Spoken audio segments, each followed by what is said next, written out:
Hello everyone, welcome to Studynetic. मैं हूं पूजा मेहता और यहां पर हम क्लास 11 के अकाउंट्स पढ़ रहे हैं, जिसमें मैं आपको चैप्टर 19 फाइनेंशियल स्टेटमेंट के एक्सरसाइज के सॉल्यूशंस करा रही हूं टीएस ग्रेवाल की बुक के।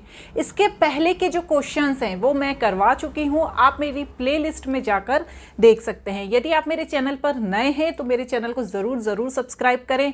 इसके प्रीवियस चैप्टर्स भी मेरे प्लेलिस्ट में डले हुए हैं, वहाँ पर आप जाकर देख सकते हैं और अपनी पढ़ाई को अच्छे से कर सकते हैं। तो चलिए स्क्रीन पर देखिए क्वेश्चन नंबर 16 फाइनल अकाउंट्स के ये क्वेश्चंस है। मतलब अभी तक जो इसके प्रीवियस क्वेश्चंस थे उसमें हमने सब चीजें सेपरेट बनाना सीखी, जैसे ट्रेडिंग अकाउंट बनाना, फिर पीएनएल अकाउंट के क्वेश्चंस थे, फिर बैलेंस शीट के क्वेश्चंस थे।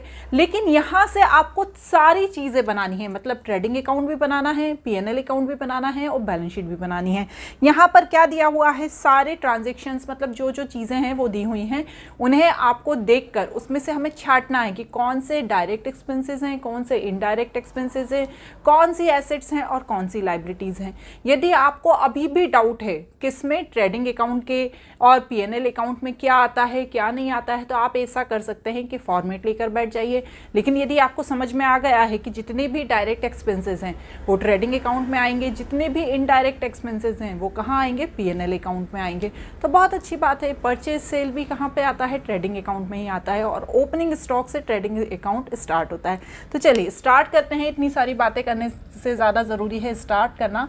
ट्रेडिंग एंड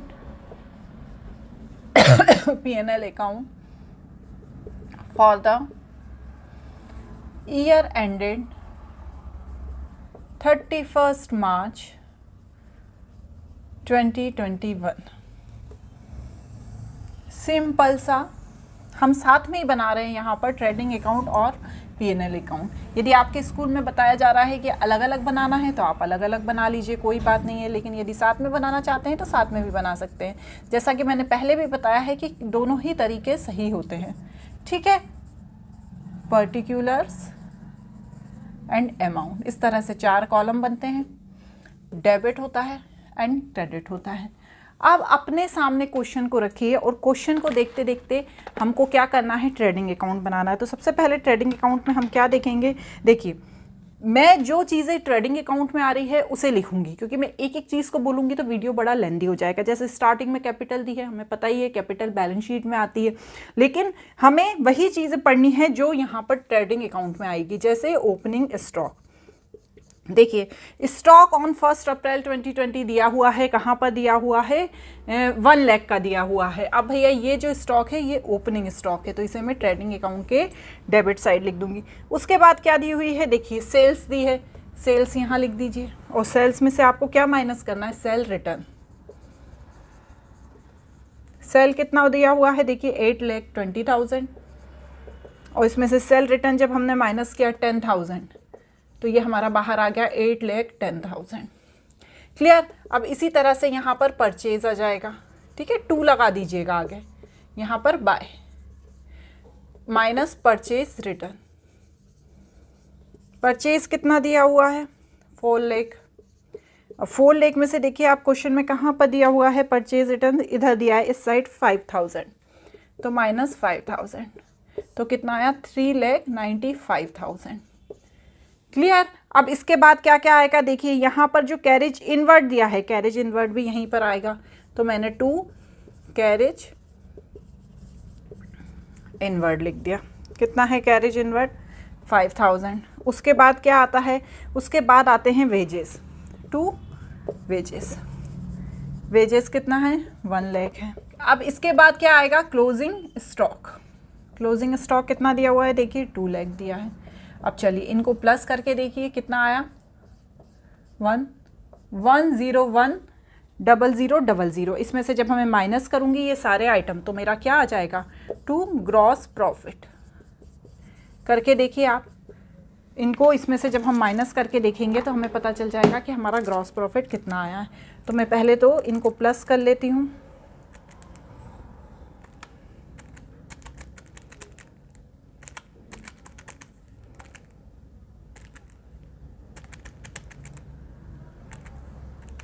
तो मेरा आया 4,10,000। ये मेरा क्या आ गया, ग्रॉस प्रॉफिट आ गया। क्लियर हुआ बच्चों यहाँ तक। ठीक है, ये और इसे कहाँ ट्रांसफ़र किया, transfer to P&L account.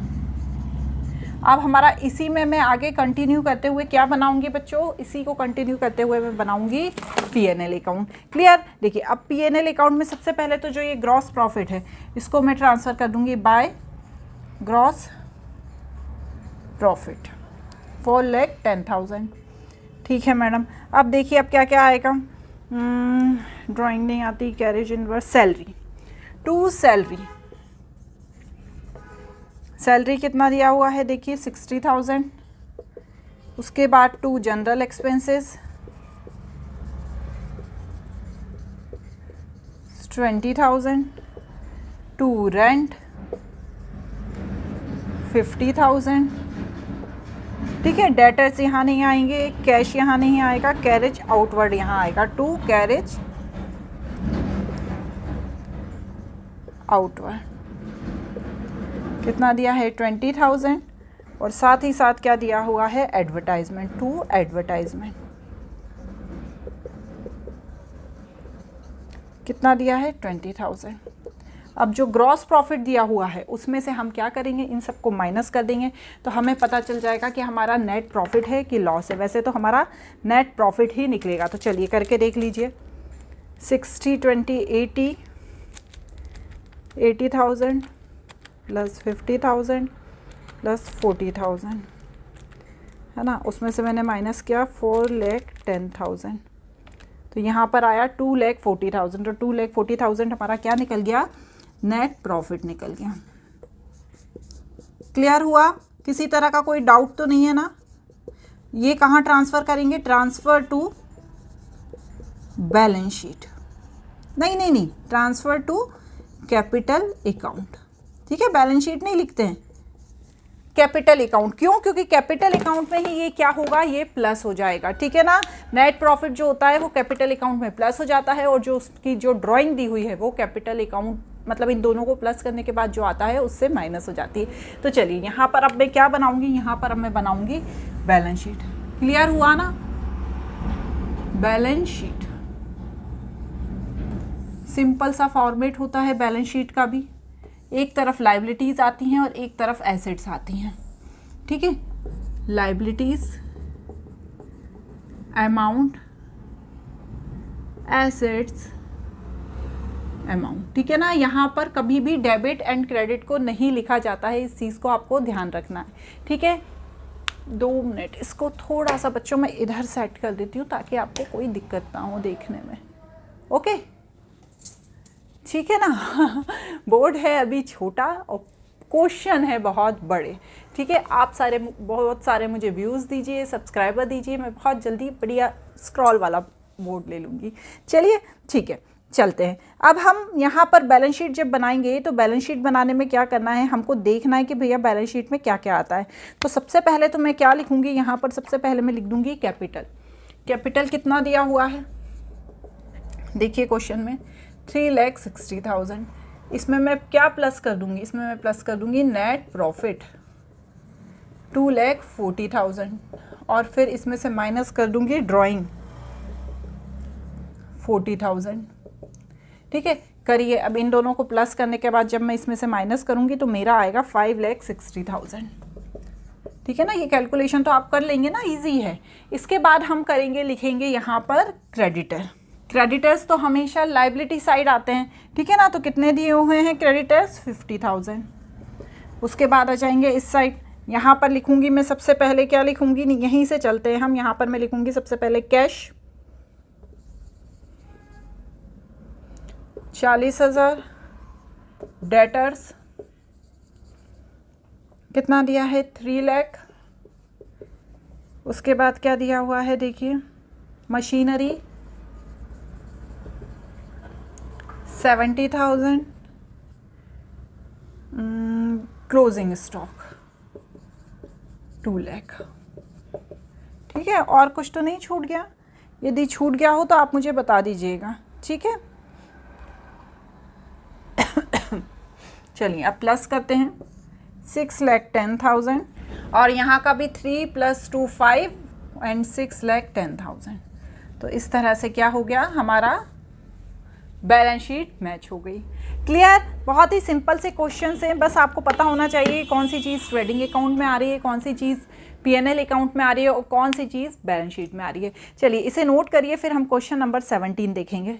Next देखिए question number 17, the following are the balance on 31 March 2021। देखिए यहाँ पर वही चीज़ें दी हुई हैं सारी, इसमें से हमें फिर से क्या बनाना है, PNL account, trading account, PNL account and balance sheet. चलिए देखिए क्या आएगा सबसे पहले, इसमें भी क्या आएगा सबसे पहले बच्चों, ओपनिंग स्टॉक आएगा। ओपनिंग स्टॉक कितना दिया हुआ है हमारा, देखिए आप ध्यान से देखेंगे तो आपको क्वेश्चन में मिल जाएगा, क्योंकि ओपनिंग स्टॉक का नाम नहीं दिया रहता है, ओपनिंग स्टॉक की सिर्फ डेट दी होती है, ठीक है ना, कि ये स्टॉक जैसे 31 मार्च 2021 का है तो वो 2020 का दिया होगा, ठीक है ना। यदि यहाँ 2022 का है तो वहाँ 21 का दिया होगा। देखिए यहाँ पर क्या दिया है, 2020 का दिया है, तो मैं यहाँ लिखूंगी 2, ओपनिंग स्टॉक 1,76,000, ठीक है।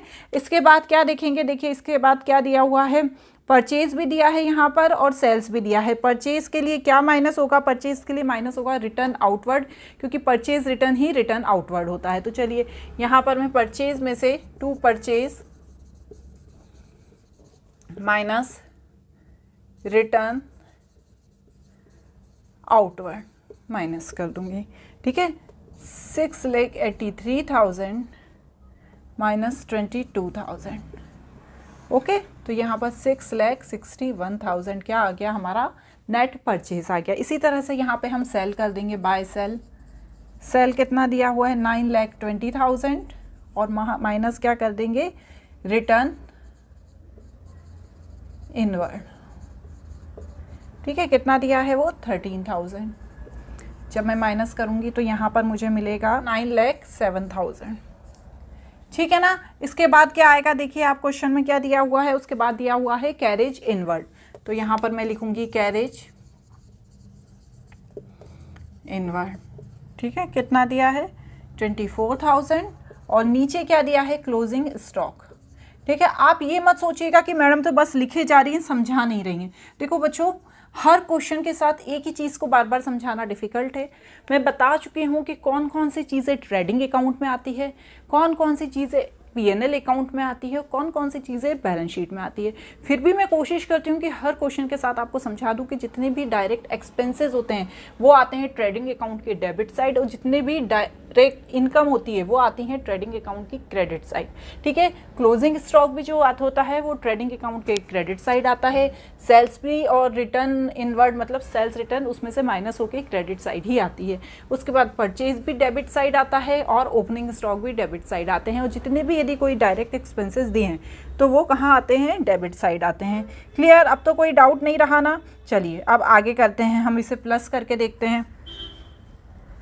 इसे प्लस करने पे आएगा 1147,000 1147,000। जब मैं माइनस करूंगी तो मेरा यहाँ पर आएगा 2 ग्रॉस प्रॉफिट 286,000। क्लियर? समझ में आ गया? इसे ट्रांसफ़र कर देंगे, transfer to PNL account. Clear? यहाँ पर लिख देंगे बाय ग्रॉस प्रॉफिट। ठीक है, कितना दिया है ग्रॉस प्रॉफिट? अभी अपन ने निकाला ना 286,000। अब हम देखेंगे कि कौन कौन से इनडायरेक्ट एक्सपेंसेस हैं या इनडायरेक्ट इनकम हैं, उनको यहाँ पे लिखेंगे। ठीक है, बैलेंस शीट की जितनी भी चीज़ें होती हैं ना उसको हम छोड़ देते हैं। सबसे पहले क्या लिखेंगे? Rent, to rent. कितना दिया हुआ है रेंट? 22,000। उसके बाद क्या लिखेंगे? To discount. कितना दिया हुआ है? 37,500। उसके बाद क्या लिखेंगे? To printing. कितना दिया है? 7,200। ये सारे इनडायरेक्ट एक्सपेंसेस हैं। टू इंश्योरेंस, ये कितने हैं? 5,000। और उसके बाद to travelling expenses 14,000। To miscellaneous expenses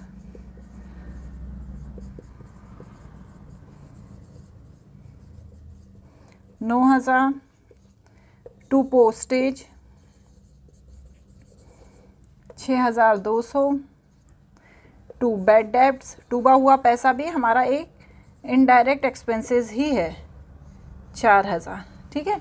अब क्या करेंगे, इसमें से इसको माइनस करके देख लेंगे और पता चल जाएगा हमें कि हमारा नेट प्रॉफिट कितना आ रहा है, ठीक है। पहले मैं इन सबको प्लस कर लेती हूँ।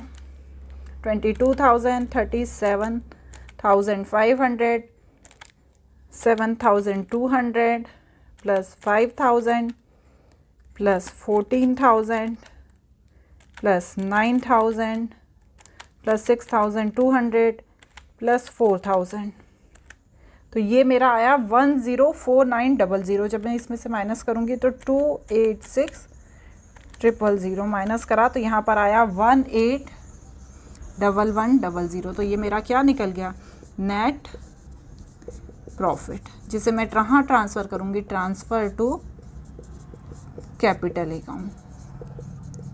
क्लियर हुआ। और इस तरह से इसे दोनों को हमें बराबर कर देना है। चलिए अब बैलेंस शीट मिला लेते हैं हम कि बराबर आ रही है कि नहीं, हमारी कहीं कोई गलती है कि नहीं। यदि आपकी क्वेश्चन की बैलेंस शीट नहीं मैच हो रही है तो आप ये समझ लीजिएगा कि आपने कहीं ना कोई मिस्टेक कर दी है, ठीक है ना। इसलिए बैलेंस शीट को मैच करना बहुत ज़्यादा ज़रूरी है। तो सबसे पहले मैं लिखूँगी कैपिटल, ठीक है ना। कैपिटल कितनी दी हुई है देखिए, और फिर कैपिटल में हमें क्या ऐड करना रहता है, कैपिटल में ऐड करना रहता है हमें नेट प्रॉफिट को। नेट प्रॉफिट इन दोनों को ऐड करने के बाद माइनस करते हैं हम ड्राइंग। तो यहाँ पर कैपिटल दी है 525,000, उसके बाद उसमें ऐड करेंगे नेट प्रॉफिट, कितना है 181100, और लेस करेंगे ड्राइंग 19100। जब ये पूरा कैलकुलेशन करेंगे तो आएगा 687,000। लोन फ्रॉम सलिल, ठीक है, कितना है 50,000, और क्रेडिटर्स 1,28,000। क्लियर है ना। अब क्या करेंगे, देखेंगे हम कि एसेट्स कौन कौन सी है हमारे पास। तो है एक ऑफिस फर्नीचर है। अब बिजनेस प्रेमाइसेस कितना दिया है 3,90,000। क्लोजिंग स्टॉक नीचे दिया ही है 2,40,000, और डेटर्स दिए हुए हैं 2,20,000। अब चलिए इनको प्लस करके देखिए और बताइए कि हमारा बैलेंस शीट मैच हो रहा है कि नहीं। तो चलिए मैं करती हूँ प्लस 15,000 प्लस 3,90,000 प्लस 2,40,000 प्लस 2,20,000, 865,000, ठीक है। इधर का भी देख लेते हैं, 687,000 प्लस 50,000 प्लस 128,000, ठीक है, 865,000। तो ये क्या हुआ, हमारी बैलेंस शीट मैच हो गई। आज के इस वीडियो में हम 2 ही क्वेश्चन करेंगे, अगले क्वेश्चन हमारे नेक्स्ट वीडियो में करेंगे। आपको वीडियो पसंद आए तो ज़रूर लाइक एंड सब्सक्राइब कीजिएगा। आज के लिए इतना ही, बाय बाय।